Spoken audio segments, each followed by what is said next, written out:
At the wedding, my son-in-law threw wine on my $50,000 suit, so I destroyed his entire real estate empire. Oops, my apologies, Dad, my new son-in-law, Julian Croft, slurred, a smirk playing on his lips as red wine bled across the lapel of my bespoke suit. Just an old suit, right? Let me buy you a better one. He thought he was just staining fabric.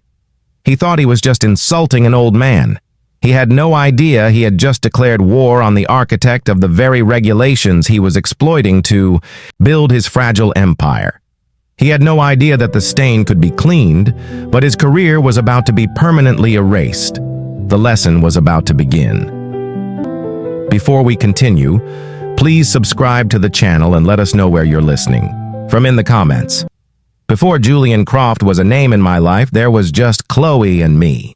After my wife, Helen, passed away when Chloe was only 10, my world shrank to the size of her small hand in mine.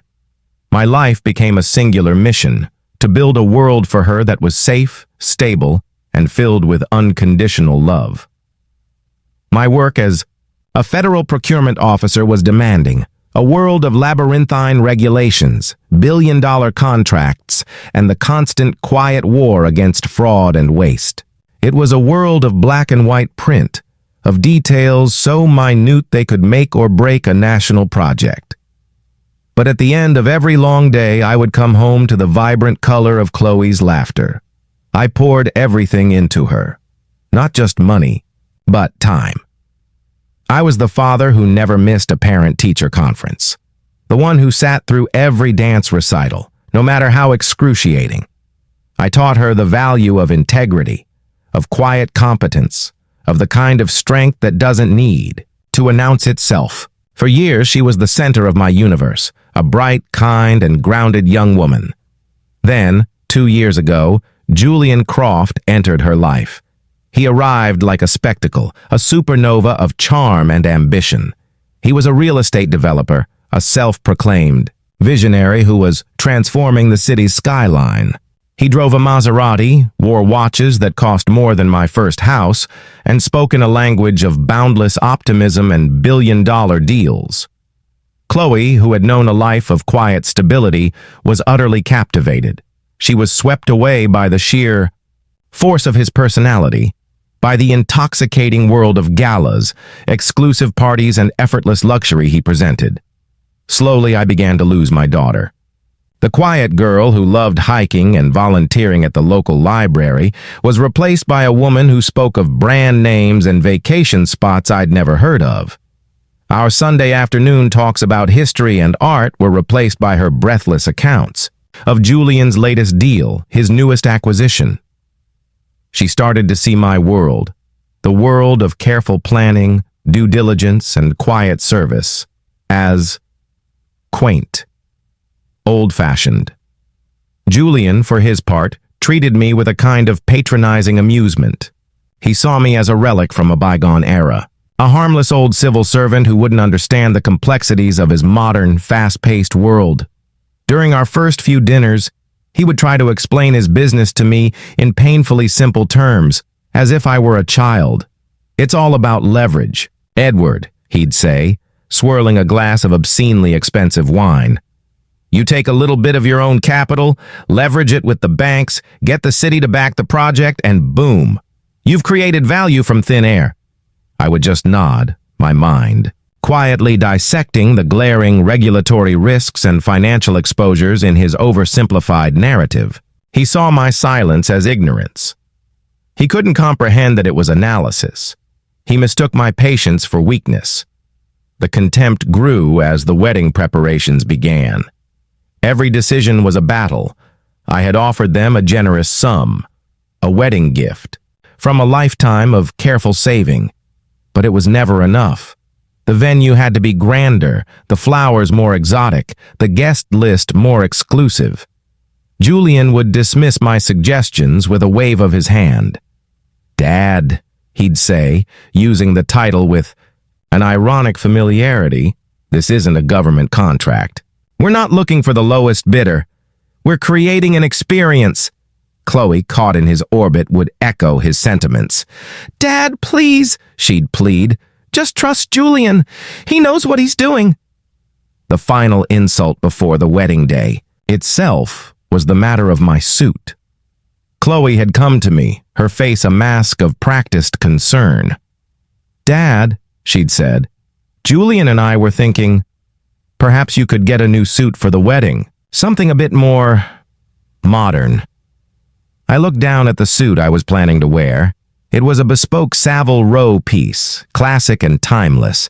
It was the suit I was wearing at the White House when the president awarded me the Distinguished Public Service Medal for uncovering a fraud scheme that had saved the taxpayers over $2 billion. It was a suit steeped in honor.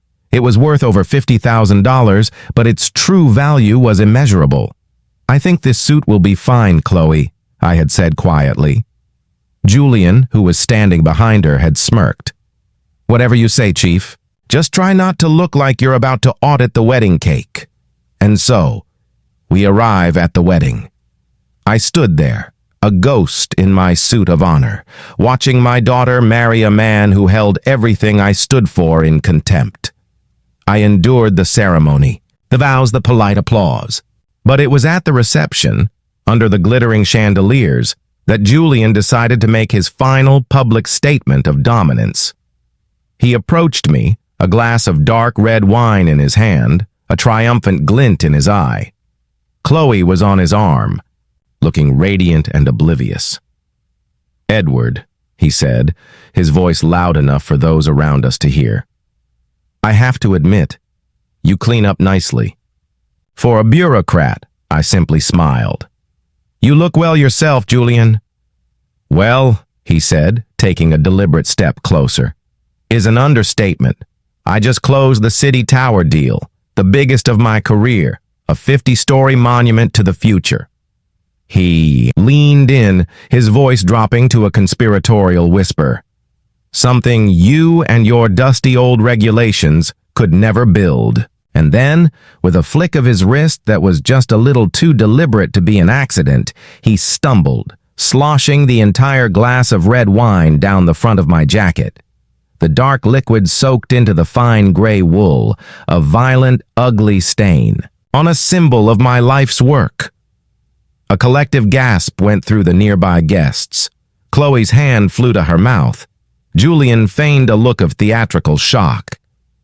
"Oh my goodness, Dad, I am so terribly sorry," he slurred, dabbing at the stain with a cocktail napkin, only making it worse. "Look at that. Clumsy me." He looked up at me, his eyes glinting with malice. "But don't you worry. It's just an old suit, right? Let me buy you a better one, something from this century." The circle of onlookers chuckled nervously. He had done it. He had publicly marked his territory, infantilized me, and dismissed my entire life's work as an old suit in a single, perfectly executed act of humiliation. I looked at his smug face. I looked at my daughter, who stood there silent, saying nothing in my defense. And in that moment, something within me, a mechanism of patience and restraint that had been worn down for 2 years, finally and irrevocably snapped. But I didn't shout. I didn't cause a scene. I simply handed my stained napkin to a nearby waiter, smiled a serene, beatific smile, and said, "Don't worry about it, Julian. It's not the suit that matters. It's the man wearing it." I turned, nodded to my horrified friends, and walked out of the reception. I didn't look back. As I sat in the silent cocoon of my car, the reflection in the rearview mirror showed a man I hadn't seen in years. The quiet father, the grieving widower, was gone. In his place was Edward Sinclair, the federal procurement officer, the man who knew that empires, especially those built on arrogance and shortcuts, always had a structural flaw. That night, I didn't sleep. I walked to my home office and unlocked a filing cabinet that had been sealed for 10 years. It wasn't a cabinet of memories. It was an arsenal. Julian Croft thought he had won a battle. He had no idea he had just awakened a sleeping giant and started a war he was utterly unprepared to fight. My home office is not a place of leisure. It is a command center, a library of regulations, a monument to 4 decades of bureaucratic warfare. For 40 years, my job wasn't just to approve contracts. It was to be the gatekeeper of public trust. My mission was to ensure that every taxpayer dollar was accounted for, every regulation was followed, and every shortcut was exposed. To do that, I had to think like the enemy. I had to know every loophole, every shell corporation, every dirty trick a contractor could use to skim a profit. Julian Croft thought I was a dinosaur. He was about to learn that dinosaurs leave very large footprints. At the wedding, my son-in-law threw wine on my $50,000 suit, so I destroyed his entire real estate empire. Oops, my apologies, Dad, my new son-in-law, Julian Croft, slurred, a smirk playing on his lips as red wine bled across the lapel of my bespoke suit. Just an old suit, right? Let me buy you a better one. He thought he was just staining fabric. He thought he was just insulting an old man. He had no idea he had just declared war on the architect of the very regulations he was exploiting to build his fragile empire. He had no idea that the stain could be cleaned, but his career was about to be permanently erased. The lesson was about to begin. Before we continue, please subscribe to the channel and let us know where you're listening. From in the comments. Before Julian Croft was a name in my life, there was just Chloe and me. After my wife, Helen, passed away when Chloe was only 10, my world shrank to the size of her small hand in mine. My life became a singular mission, to build a world for her that was safe, stable, and filled with unconditional love. My work as a federal procurement officer was demanding, a world of labyrinthine regulations, billion-dollar contracts, and the constant quiet war against fraud and waste. It was a world of black and white print, of details so minute they could make or break a national project. But at the end of every long day, I would come home to the vibrant color of Chloe's laughter. I poured everything into her. Not just money, but time. I was the father who never missed a parent-teacher conference. The one who sat through every dance recital, no matter how excruciating. I taught her the value of integrity, of quiet competence, of the kind of strength that doesn't need to announce itself. For years, she was the center of my universe, a bright, kind, and grounded young woman. Then, 2 years ago, Julian Croft entered her life. He arrived like a spectacle, a supernova of charm and ambition. He was a real estate developer, a self-proclaimed visionary who was transforming the city's skyline. He drove a Maserati, wore watches that cost more than my first house, and spoke in a language of boundless optimism and billion-dollar deals. Chloe, who had known a life of quiet stability, was utterly captivated. She was swept away by the sheer force of his personality, by the intoxicating world of galas, exclusive parties, and effortless luxury he presented. Slowly, I began to lose my daughter. The quiet girl who loved hiking and volunteering at the local library was replaced by a woman who spoke of brand names and vacation spots I'd never heard of. Our Sunday afternoon talks about history and art were replaced by her breathless accounts of Julian's latest deal, his newest acquisition. She started to see my world, the world of careful planning, due diligence, and quiet service, as quaint, old-fashioned. Julian, for his part, treated me with a kind of patronizing amusement. He saw me as a relic from a bygone era, a harmless old civil servant who wouldn't understand the complexities of his modern, fast-paced world. During our first few dinners, he would try to explain his business to me in painfully simple terms, as if I were a child. "It's all about leverage, Edward," he'd say, swirling a glass of obscenely expensive wine. "You take a little bit of your own capital, leverage it with the banks, get the city to back the project, and boom, you've created value from thin air." I would just nod, my mind quietly dissecting the glaring regulatory risks and financial exposures in his oversimplified narrative. He saw my silence as ignorance. He couldn't comprehend that it was analysis. He mistook my patience for weakness. The contempt grew as the wedding preparations began. Every decision was a battle. I had offered them a generous sum, a wedding gift, from a lifetime of careful saving. But it was never enough.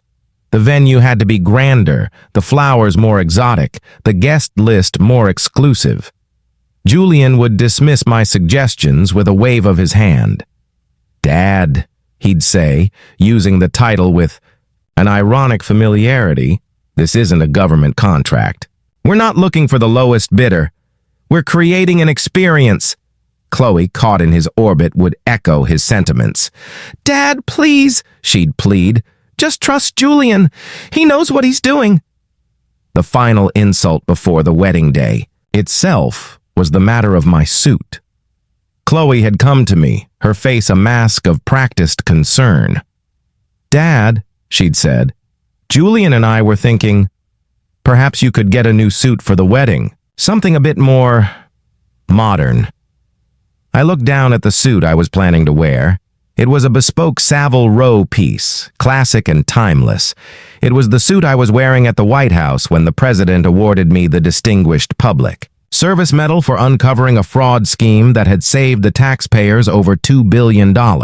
It was a suit steeped in honor. It was worth over $50,000, but its true value was immeasurable. "I think this suit will be fine, Chloe," I had said quietly. Julian, who was standing behind her, had smirked. "Whatever you say, Chief. Just try not to look like you're about to audit the wedding cake." And so, we arrive at the wedding. I stood there, a ghost in my suit of honor, watching my daughter marry a man who held everything I stood for in contempt. I endured the ceremony, the vows, the polite applause. But it was at the reception, under the glittering chandeliers, that Julian decided to make his final public statement of dominance.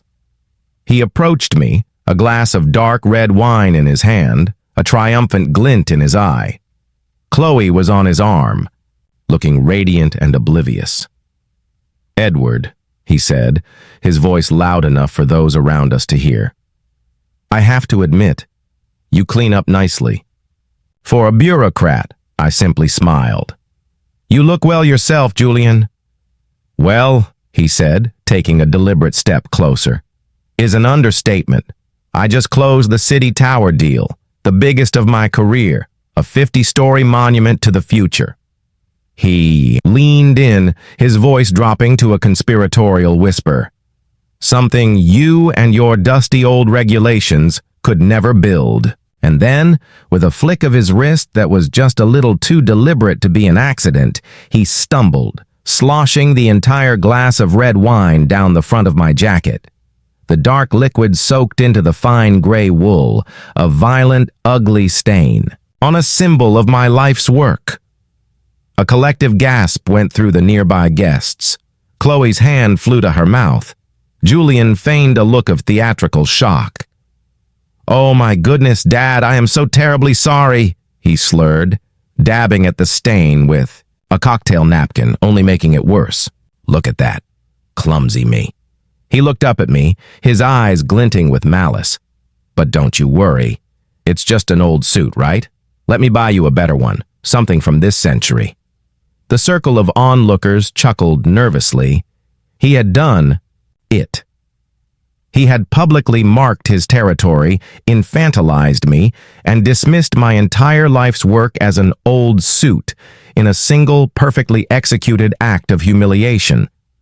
I looked at his smug face. I looked at my daughter, who stood there silent, saying nothing in my defense. And in that moment, something within me, a mechanism of patience and restraint that had been worn down for 2 years, finally and irrevocably snapped. But I didn't shout. I didn't cause a scene. I simply handed my stained napkin to a nearby waiter, smiled a serene, beatific smile, and said, "Don't worry about it, Julian. It's not the suit that matters. It's the man wearing it." I turned, nodded to my horrified friends, and walked out of the reception. I didn't look back. As I sat in the silent cocoon of my car, the reflection in the rearview mirror showed a man I hadn't seen in years. The quiet father, the grieving widower, was gone. In his place was Edward Sinclair, the federal procurement officer, the man who knew that empires, especially those built on arrogance and shortcuts, always had a structural flaw. That night, I didn't sleep. I walked to my home office and unlocked a filing cabinet that had been sealed for 10 years. It wasn't a cabinet of memories. It was an arsenal. Julian Croft thought he had won a battle. He had no idea he had just awakened a sleeping giant and started a war he was utterly unprepared to fight. My home office is not a place of leisure. It is a command center, a library of regulations, a monument to 4 decades of bureaucratic warfare. For 40 years, my job wasn't just to approve contracts. It was to be the gatekeeper of public trust. My mission was to ensure that every taxpayer dollar was accounted for, every regulation was followed, and every shortcut was exposed. To do that, I had to think like the enemy. I had to know every loophole, every shell corporation, every dirty trick a contractor could use to skim a profit. Julian Croft thought I was a dinosaur. He was about to learn that dinosaurs leave very large footprints. I didn't begin with anger. I began with data. The wine stain on my suit was a personal insult, but the real crime I suspected was hidden in plain sight, buried in the public records of the city he claimed to be building. My first step was to access the city's procurement database, a system I had helped design a decade earlier. I still had my old credentials. The city, in its infinite wisdom, rarely purges the access of its most decorated retirees. I pulled up every contract awarded to Croft Developments over the past 5 years. On the surface, everything looked pristine. His bids were competitive. His paperwork was flawless. He had a sterling record of completing projects on time and on budget. He was the city's golden boy. But I knew that the most brilliant criminals don't break the rules. They bend them until they scream. I wasn't looking for a smoking gun. I was looking for a single loose thread. I found it at 3 in the morning, tucked away in the subcontractor, manifest for his most recent project, the opulent Azure Heights condominium. It was a small, seemingly insignificant line item. Structural steel and rebar provided by Apex Materials LLC. The name meant nothing to me, but a procurement officer's instinct is a finely honed tool. I ran a cross-check on Apex Materials in the Federal Business Registry, and there it was. The thread Apex Materials LLC had been incorporated just 6 months before the Azure Heights contract was awarded. It had no prior business history, no listed physical address beyond a P.O. box, and its registered agent was a law firm known for specializing in offshore entities. It was a ghost. A shell company created for the sole purpose of acting as a pass-through. Julian wasn't just using a subcontractor. He was using a fiction he had created himself. This was how he was skimming. He would over-invoice the city for premium steel from a legitimate-sounding company, then supply substandard, cheaper materials and pocket the difference. It was a classic, elegant, and profoundly dangerous fraud. I leaned back in my chair, the first grim piece of the puzzle in my hand. This was no longer just about a stained suit. This was about public safety. It was about a skyscraper potentially built with inferior steel. The next morning, my phone rang. It was Chloe. Her voice was hesitant, laced with a guilt she didn't know how to articulate. "Dad, I'm so sorry about what happened at the wedding. Julian feels just terrible. He had too much to drink. He wants to make it right. He wants to send you a check for the suit, $50,000. The offer was as insulting as the act itself. He thought he could write a check and erase his contempt. He thought my honor had a price tag. That won't be necessary, Chloe, I said, my voice gentle but firm. My honor isn't for sale. But you can tell your husband I appreciate the gesture. This was a crucial move. By refusing the money, I was signaling that my grievance was not financial, but personal, making me appear unpredictable and emotional in his eyes. An angry old man was a nuisance. A methodical investigator was a threat. He needed to believe he was dealing with the former, and then I laid the first part of my trap. "Actually, sweetheart," I said, feigning the rambling curiosity of an old man. "Speaking of Julian's work, something has been bothering me. That new Azure Heights building is beautiful, but I was looking at the plans online and I couldn't quite figure out the fire suppression system for the upper floors. With that kind of cantilevered design, the water pressure requirements must be immense. How did his engineers solve the pump calibration for the sprinkler heads above the 30th floor? It was a question of staggering technical specificity.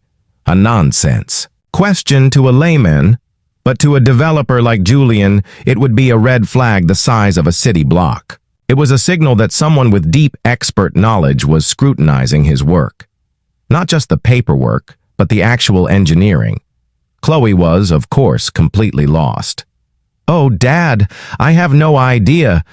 It's all just blueprints to me." "Of course, dear. Don't you worry about it. Just an old engineer's curiosity," I said and ended the call. The bait was in the water.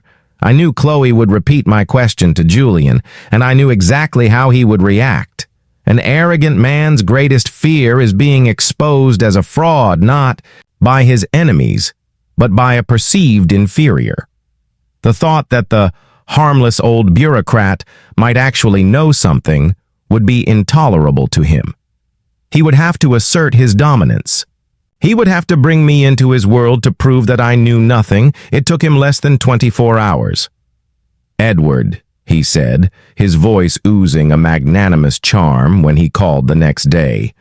"Chloe told me you were asking about the Azure Heights project. I feel awful that we got off on the wrong foot. I'd love to clear the air. Why don't you come down to my office? I'll give you a personal tour of the plans. We can put this whole suit nonsense behind us."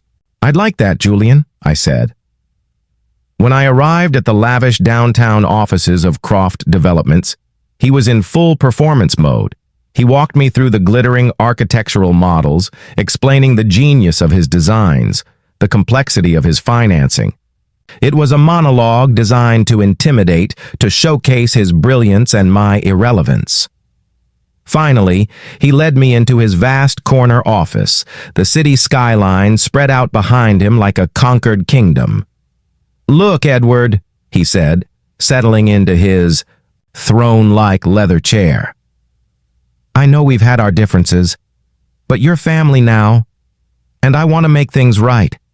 I feel like your talents are being wasted in retirement." He leaned forward, his expression one of profound generosity. "I'd like to offer you a position, a senior advisor on my board, a consultant. It would be mostly honorary, of course, a few meetings a month, but it comes with a very, very generous stipend.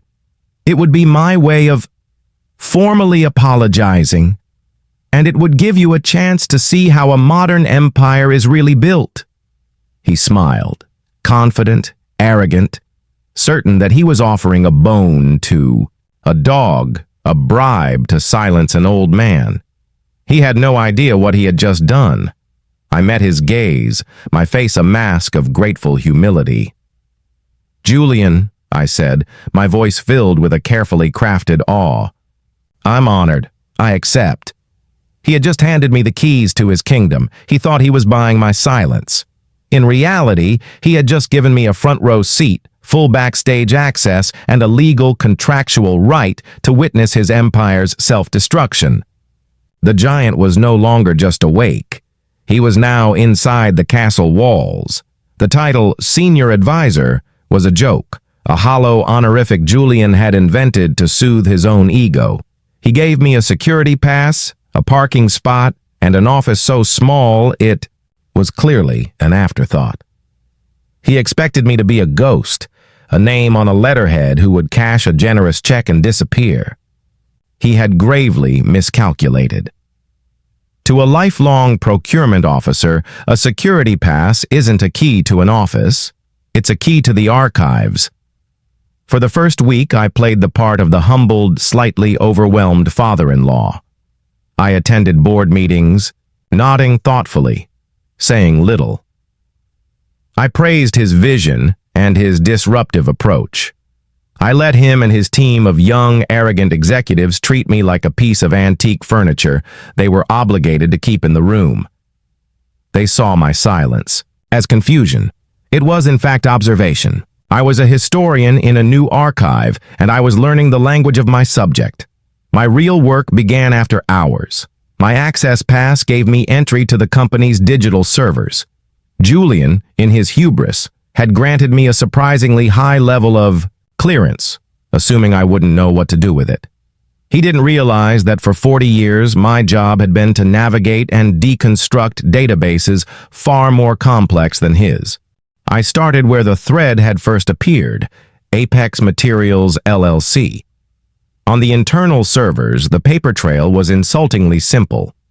Apex Materials was listed as a preferred vendor, but all its invoices were routed through a secondary accounting system, a digital back alley designed to avoid the scrutiny of the main auditors. The payments weren't sent to a corporate account. They were wired to a holding company in the Cayman Islands. And the authorization for every single one of those wires came directly from Julian's personal terminal. He wasn't just skimming. He was creating money out of thin air, a phantom supplier billing for premium materials while he sourced cheap substandard alternatives from unregulated overseas mills. I began downloading everything: invoices, wire transfer receipts, internal emails. I was building a fortress of evidence, brick by digital brick. But the fraud went deeper than just steel. I found similar patterns with other subcontractors: a concrete supplier with ties to organized crime, an electrical company that had been fined in 3 different states for using counterfeit wiring, a window manufacturer whose products had failed safety tests in Europe. Julian hadn't built an empire. He had constructed a series of elaborate, interconnected frauds. His entire business model was a lie, from the foundation to the penthouse. The personal vendetta over my stained suit was rapidly fading, replaced by a cold, civic dread. This wasn't about money or honor anymore. It was about public safety. And that's when I made the discovery that turned this from a quiet act of justice into an urgent race against time. I focused on the Azure Heights project, the 40-story condominium, the crown jewel of his supposed empire. Using my new credentials, I requested the full set of structural engineering reports and materials testing certificates from the project archives. The documents I received were perfect. Too perfect. Every weld was certified. Every concrete pour met its strength requirement. Every pane of glass was rated for hurricane force winds. The paperwork was an impenetrable wall of compliance. But a historian knows that the most telling part of a document is often the signature. I cross-referenced the name of the independent inspector who had signed off on all the crucial reports, a man named Arthur Vance. A quick search in the state professional licensing database revealed that Arthur Vance was indeed a licensed structural engineer. It also revealed that his license had been suspended 5 years ago for falsifying inspection reports on a bridge project that later collapsed. He was a disgraced professional, a pen for hire. Julian hadn't just bent the rules. He had hired a known criminal to certify his lies. This was the leverage I needed, but I had to be certain. I needed physical proof. My mind went back to a little-known clause in the Federal Procurement Code, one I had helped draft myself. Section 42(11)(b), the consultant's right to independent verification. It stated that any consultant on a project with municipal or federal funding ties, and I knew Julian's projects had both, had the right to request independent, third-party testing of materials at any stage of development. It was a clause designed to prevent exactly this kind of fraud. It was a clause Julian had no idea existed. I drafted a formal request on my new Croft Developments letterhead. It was a simple, polite memo addressed to the head of project management, citing my role as senior advisor and my responsibility to ensure maximum structural integrity and long-term asset value.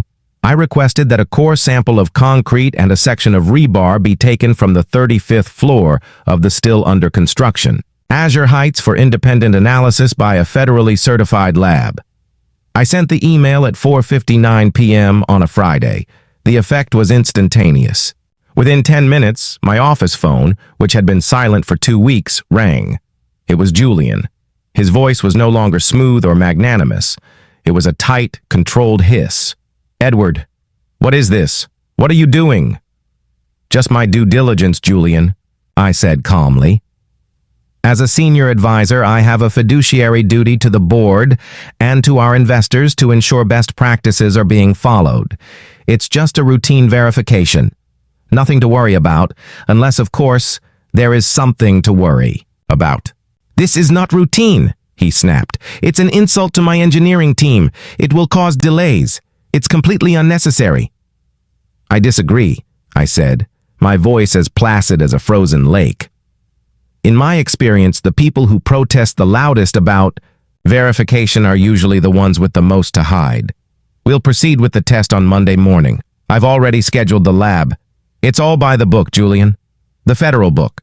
I hung up, leaving him to stew in the toxic cocktail of his own panic. He had thought me a harmless old man. He now knew he had invited a wolf into his fold. A wolf who spoke the language of regulations and carried the weight of the federal government on his letterhead. The beautiful house of cards he had built was about to face a structural integrity test of its own. And I knew, with the certainty of a career spent finding flaws, that it was going to fail. The weekend was a long, cold war of silence. Julian didn't call me again. He was too proud, too arrogant to admit his panic. But I knew what he was doing. He was scrambling, calling his lawyers, trying to find a way to block my request, to bury the truth under a mountain of legal maneuvers. He was a cornered animal, and cornered animals are predictable. They become dangerous. The first casualty of his panic was my daughter. Chloe called me on Saturday afternoon. Her voice was a fragile thread, stretched taut between confusion and a desperate, willed loyalty to her new husband. "Dad," she began, her tone hesitant. "Julian is very upset. He said you're trying to undermine his project. He said you're making accusations that you're trying to ruin him. Is that true?" This was the most delicate part of my entire plan. To attack Julian directly would be to attack her choice, her judgment. It would force her to defend him, to double down on her loyalty. A historian knows that you don't win a war by attacking a nation's flag. You win by showing its citizens that the flag represents a lie. I had to give her the tools to discover the truth for herself. "Chloe," I said, my voice filled with a father's gentle concern, "I am not trying to ruin anyone. I am trying to protect you." "Protect me? From what?" she asked, a note of defiance creeping into her voice. "From my own husband? From the wonderful life he's given me?" "I'm not talking about his money, sweetheart," I said softly. "I'm talking about his integrity. I have a professional responsibility as an advisor to ensure his buildings are safe. That's all this is. A simple safety check. If everything is as it should be, then the test will prove it, and we can all move on. Why would a routine safety check upset him so much?" I let the question linger, a seed of doubt planted in the fertile ground of her husband's inexplicable rage. I knew Julian, in his panic, would not be able to hide his stress from her. He would be making frantic calls, his temper would be short, his perfect, charming facade would be cracking, and she would be the primary witness. He says it's a matter of professional pride," she stammered, already trying to rationalize his behavior. "He says you're treating him like a criminal." "I am treating him like a contractor, Chloe," I corrected her gently. "That is what he is. And in my 40 years of experience, I learned that the contractors who have nothing to hide are the ones who welcome scrutiny. They are proud to show off the quality of their work. I am just giving Julian that opportunity." The call ended without resolution. She wanted to believe him, but my calm, logical questions were a direct contrast to his frantic, emotional reactions. The dissonance was a crack in the foundation of her faith. Over the next few days, I let that crack widen on its own. I continued my work, compiling my evidence into a single, devastating dossier. But my main focus was on the independent materials test. Julian's lawyers tried to block it, citing project delays and cost overruns. I countered every one of their motions with a simple, unassailable fact. My right to verification was stipulated by the federal funding guidelines that Julian himself had agreed to in order to secure his city contracts. He was trapped in a cage of his own making. The test would proceed. The evening before the scheduled test, Chloe came to my house. She appeared unannounced, a ghost at my doorstep. She looked pale and exhausted. The designer clothes seemed to hang off her like a costume she was tired of wearing. "I need to talk to you," she said, her voice small. I led her into the living room, the room where she had grown up, a room filled with photos of a simpler, more honest time. She wouldn't sit down. She paced in front of the fireplace, her hands twisting together. "He's not sleeping," she said, her voice barely a whisper. "He's on the phone all night, talking to lawyers, to people I don't know. He yells. He threw a glass against the wall last night, Dad. I've never seen him like this. He keeps saying you are trying to destroy him." She finally stopped pacing and looked at me, her eyes pleading. "What did you do?" I did not answer her question directly. Instead, I walked to my desk and picked up a single sheet of paper. It wasn't the damning affidavit or the fraudulent invoices. It was a simple, technical document, a comparative analysis of the tensile strength of two types of structural steel. On one side was the ASTM A992 standard, the federally mandated minimum for a building of Azure Heights size. On the other side was the standard for a cheaper, lower-grade steel sourced from a specific mill in China, the same mill I had traced. The payments for Apex materials, too. The numbers were stark, a cold, mathematical story of risk and profit. I handed the sheet to her. "I am not a detective, Chloe," I said. "I am a procurement officer. My world is not about good guys and bad guys. It's about specifications. It's about whether a thing is what it claims to be." This paper shows two standards. The one on the left is the standard Julian promised the city he would use to build his tower. The one on the right is the standard I believe he may have used instead. She stared at the paper, her brow furrowed in confusion. "But what does this mean?" "It means," I said, my voice heavy with the weight of the truth, "that the steel on the right is 30% weaker than the steel on the left. It means that in the event of a high wind shear or a minor seismic event, a building constructed with that steel might not perform as expected. It means that the safety of the hundreds of people who will live in that building could be compromised." I let the words sink in. "I am not asking you to believe me, Chloe. I am asking you to believe in standards, in facts. All I want is for you to be safe, for your future to be built on a foundation that is solid and true. Ask your husband about this document. Ask him which steel is holding up the monument he is so proud of. His answer will tell you everything you need to know." She took the paper, her hand trembling. She looked from the cold, hard numbers on the page to my face. She saw no anger, no triumph, only a deep, abiding sorrow. She was a smart woman. She was my daughter. She was finally beginning to understand that the monster in her life was not her father. She left without another word, the single sheet of paper clutched in her hand like a verdict. As I watched her go, I felt a pang of profound pity. She was about to confront the man she loved with a truth that would shatter her world. The test scheduled for the next morning at Azure Heights was no longer just a test of steel. It was a test of her soul.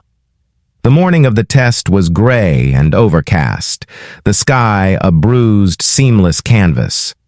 I didn't go to the Azure Heights site myself. My presence was unnecessary and would have been seen as inflammatory. Instead, I sat in my quiet home office, monitoring the proceedings through a series of emails and text messages from the federally certified inspection team I had hired. They were professionals, immune to influence, their only allegiance to the unyielding laws of physics and material science. The first message arrived at 9:15 a.m., sample extraction complete. Core sample from 35th floor support column, rebar, section from same. En route to the lab. I pictured the scene. A small team of engineers in hard hats, drilling into the heart of Julian's magnificent lie, extracting a cylinder of concrete and a length of steel that held his entire future within, their molecular structure. While the physical test was underway, Chloe was conducting an emotional one of her own. She called me around 10 o'clock. Her voice was hollow, stripped of all emotion. I asked him, she said, her words flat and lifeless. "And what did he say, sweetheart?" I asked gently. "He lied," she whispered. "He didn't even hesitate. He looked me straight in the eye and said it was the best steel money could buy, that you were a senile old man on a witch hunt. He was so convincing, Dad. For a minute I almost believed him." "What changed your mind?" I asked, already knowing the answer. "He was sweating," she said, a note of wonder in her voice. "Just a little, at his temples. Julian never sweats. He's always so composed." And then he made a mistake. He told me he was going to call his lawyers and have you barred from the company for corporate espionage. He was trying to sound powerful, but all I could hear was panic. She was learning to read the text beneath the text. She was learning to be a historian of her own life. The day dragged on, a long, tense waiting game. I read a book on Roman aqueducts, marveling at structures that had stood for 2,000 years, built not with fraudulent certificates, but with an unwavering commitment to standards. At 3:42 p.m., the email I had been waiting for arrived. The subject line was clinical. Lab analysis results. Azure Heights project. I opened the attached PDF. It was a multi-page report filled with chemical compositions, stress test results, and microscopic imaging. I didn't need to read the whole thing. The executive summary on the first page was all that mattered. Concrete. Core sample. Fails to meet specified PSI, pounds per square inch, strength requirements by a margin of 22%. Evidence of excessive aggregate and insufficient cement content, consistent with cost-cutting measures. Steel rebar. Sample. Analysis confirms composition is inconsistent with ASTM A992 standard, consistent with lower grade, non-domestic steel with a measured tensile strength approximately 28% below the required specification. It was worse than I had even suspected. The building wasn't just substandard, it was a 40-story death trap. A ticking time bomb of fraudulent materials and certified lies. My blood ran cold. The image of hundreds of families living in that building, their lives resting on crumbling concrete and weak steel, solidified my resolve. This was no longer about a stained suit or a wounded pride. This was about saving lives. I picked up the phone to call Chloe, to warn her, to tell her to get out of that apartment and away from that man. But before I could dial, a second email arrived. This one wasn't from the lab. It was from a private, anonymous email address. The message was short. "He's not just cutting corners, Sinclair. He's burying bodies."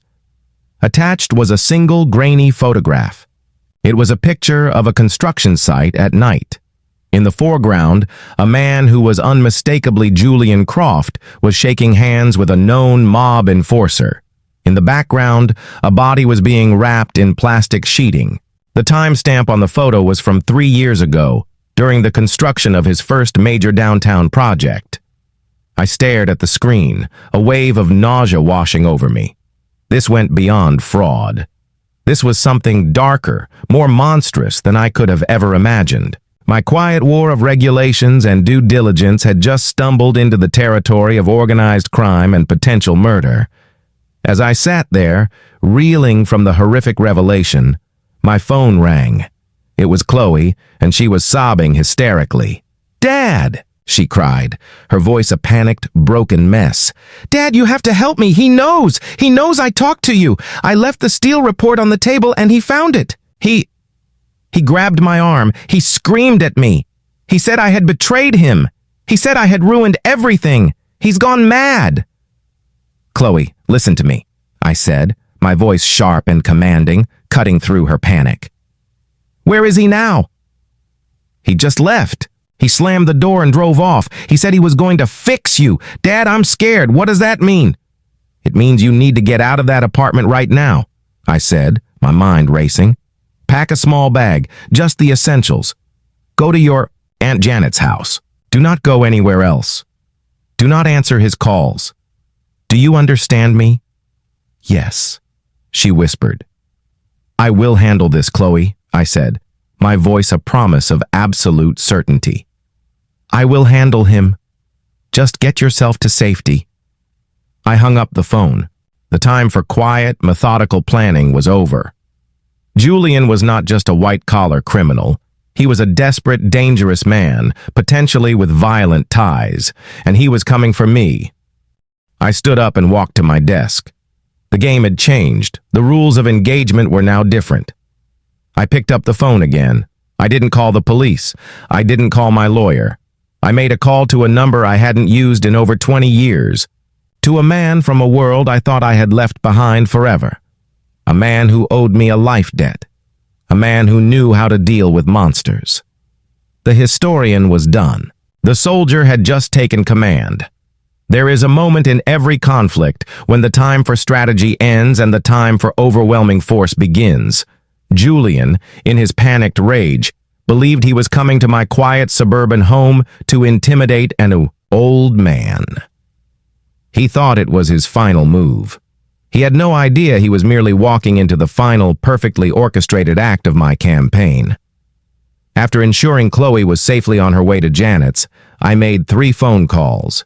Each was brief, precise, and executed with the cold efficiency of a military operation. The first call was to the anonymous email address. I replied with a single encrypted message. "The attached photo is now in the hands of the FBI's Organized Crime Division. Your immunity depends on your full cooperation. You have 1 hour." I had no idea who the sender was, but I knew one thing about informants. Their survival instinct is their most reliable asset. The second call was to a man named Marcus Thorne. Marcus was the head of an elite private security firm, a man I had pulled out of a disastrous overseas procurement scandal 25 years ago. He was a man of immense resources and unwavering loyalty. "Marcus," I said, my voice calm. "Code, Sierra. My location, full surveillance and extraction protocol. Active threat is inbound." "Understood, Edward," he replied without a moment's hesitation. "ETA 5 minutes. The third and final call was to the lead investigative journalist at The New York Times, a woman known for her tenacity and her ability to dismantle corporate corruption. I had been feeding her team anonymous tips and documents for weeks, building the narrative brick by brick. "Sarah," I said, "the story is yours. The FBI is being notified as we speak.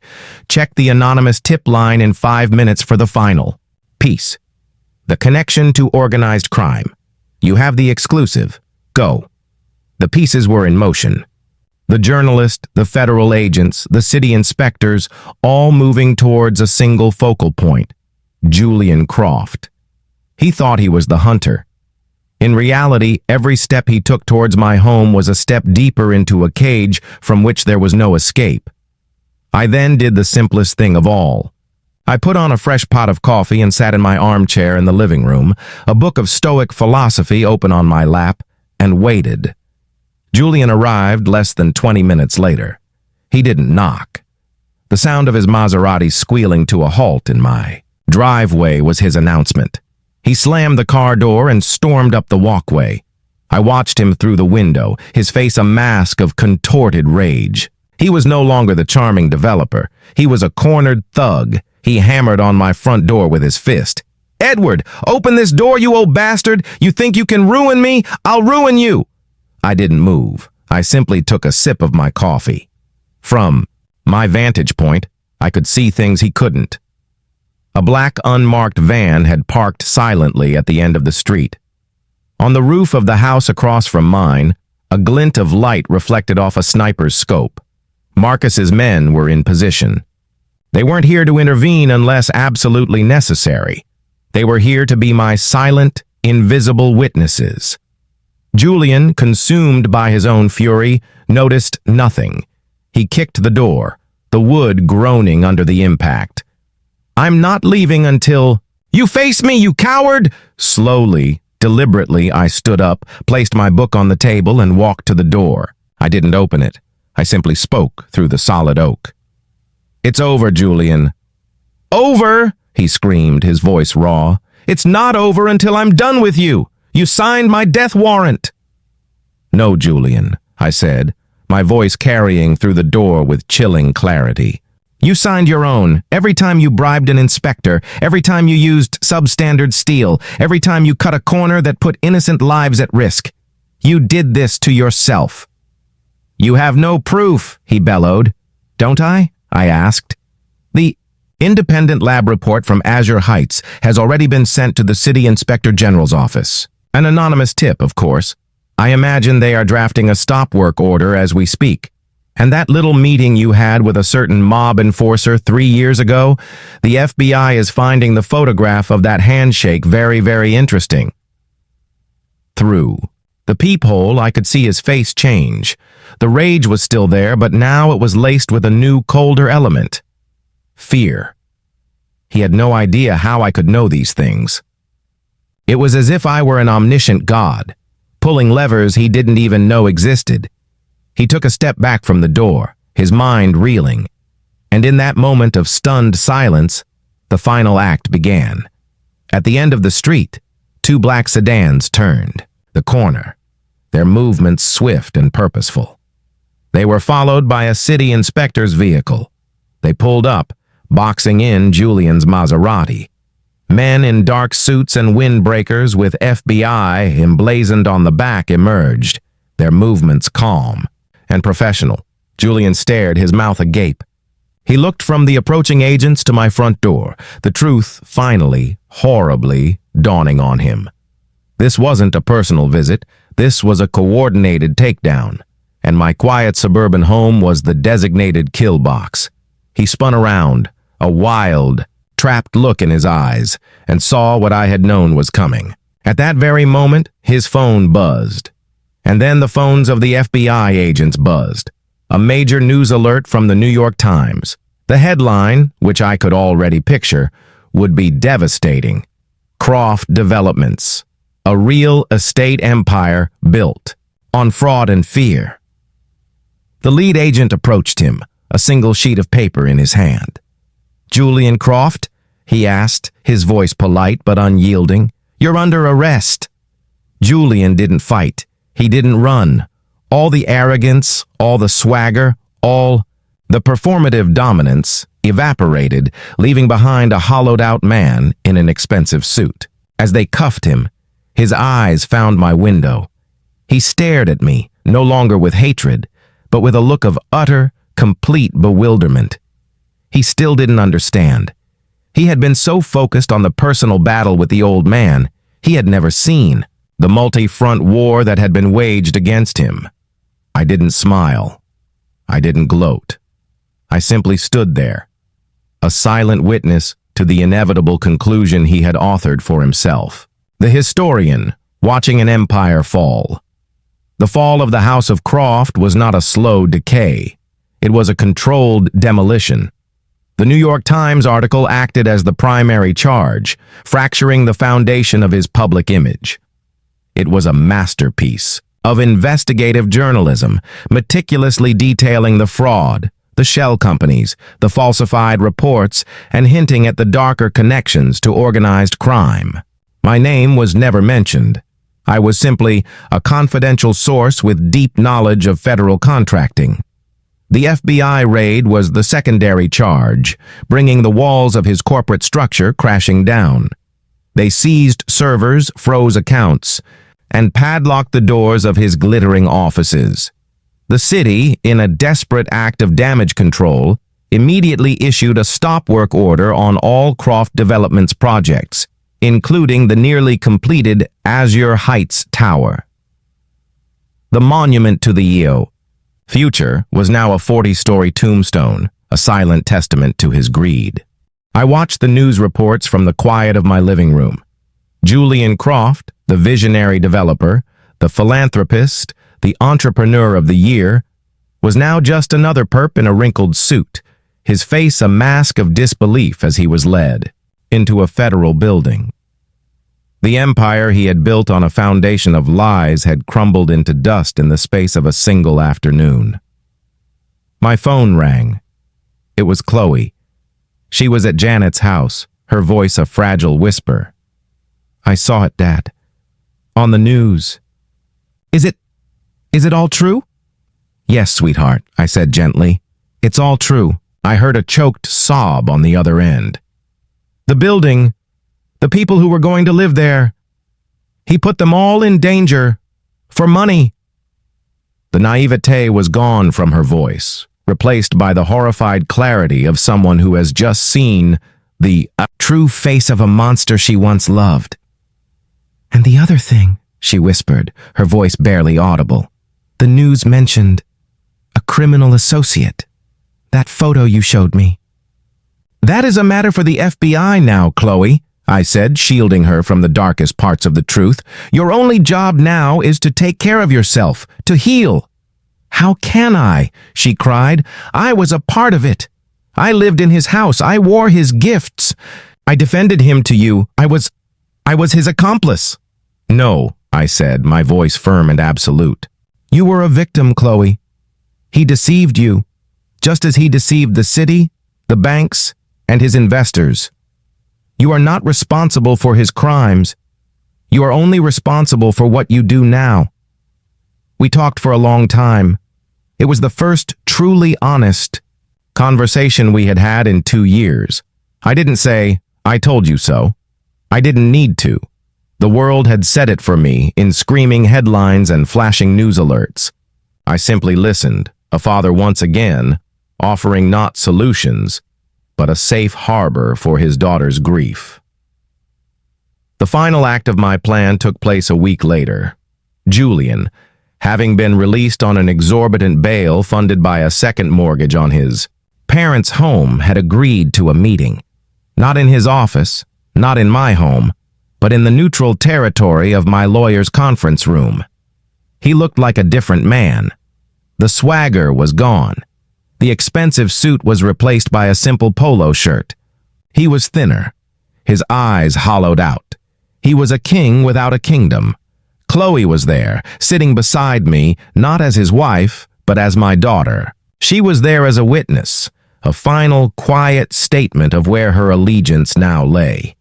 Julian's high-powered attorney began with a flurry of blustering nonsense about fighting the charges, about malicious prosecution, about a frame-up. I let him talk for 5 minutes, then I held up a hand. "Let's dispense with the theater," I said, my voice quiet but commanding the room. I looked directly at Julian. "You and I both know you have no defense. The evidence is overwhelming. Your inspector has already given a full confession in exchange for a plea deal. Your mob-connected associate, I'm told, is being remarkably cooperative.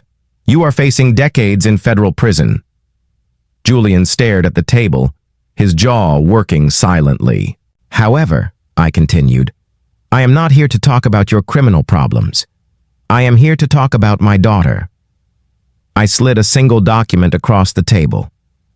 "This is a petition for an uncontested annulment on the grounds of fraud. It stipulates that you will make no claim on any of Chloe's personal assets. It also contains a permanent restraining order preventing you from ever contacting her or me again." His lawyer scoffed. "And why would my client agree to that?" "Because," I said, and I slid a second, much thicker document across the table. "This is a civil lawsuit I have prepared.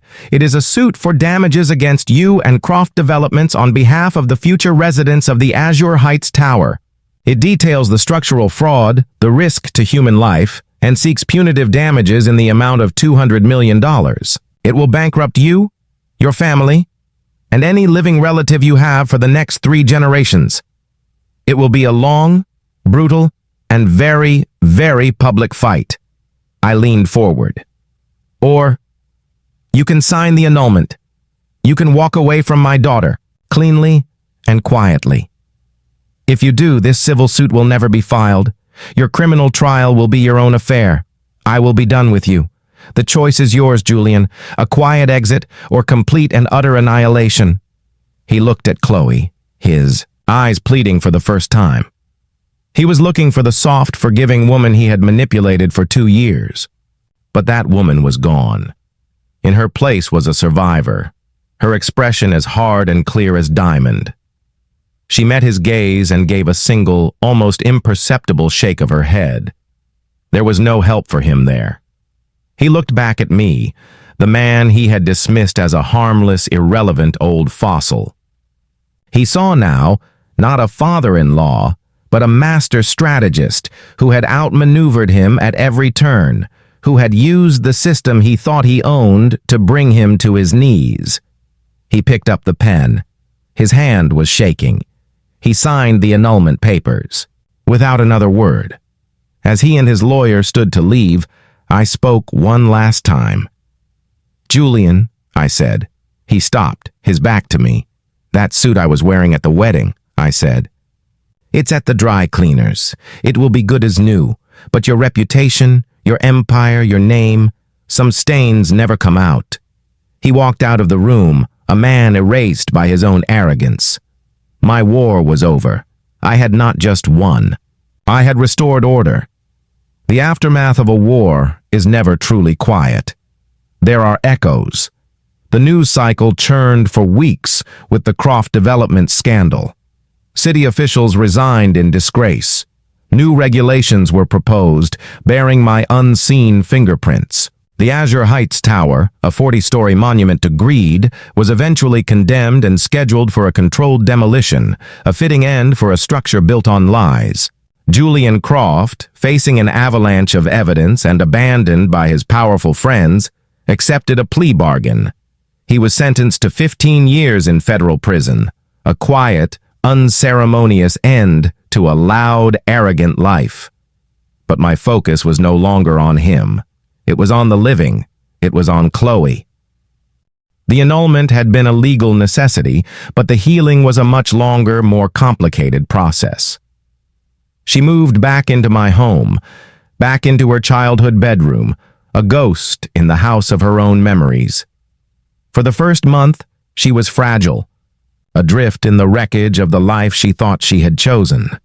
She rarely spoke of Julian, but his presence lingered in her silences, in the way she would flinch when the phone rang, in the shadows that haunted her eyes. I didn't push her. I didn't offer easy answers or platitudes. I simply provided what I had always provided, a foundation of quiet, unwavering stability. I made her coffee in the morning. We ate dinner together in comfortable silence. I, the historian, knew that time was the only true remedy for a wound that deep. The change began slowly, almost imperceptibly. One afternoon, I found her in my home, office, not looking at the news, but looking at my books. Her fingers traced the leather spines of the history tomes that lined my walls. "All this time," she said, her voice a soft whisper, "you were this person, this powerful, strategic man, and I never saw it. I just saw Dad." "I am just your dad, Chloe," I said, coming to stand beside her. "But being a father doesn't mean you stop being who you are. The skills I learned in my career, they are a part of me. Julian's mistake was that he failed to do his due diligence on his father-in-law." A small, watery smile touched her lips. It was the first I had seen in months. He always did hate research, she said. That was the beginning. She started asking questions. Not about the takedown, but about my work. She wanted to understand the world of contracts, of regulations, of the quiet, intricate dance of power and integrity that I had navigated for 40 years. She started reading my books. She was, I realized, not just healing, she was learning. She was inheriting a different kind of legacy, one not of money, but of wisdom. About 6 months after the arrest, she came to me with a decision in her eyes. "I'm going back to school, Dad," she announced. "Oh?" I asked, trying to keep my voice neutral. "What will you study?" "Law," she said, a spark of the old fire returning to her eyes, but this time it was a different kind of fire.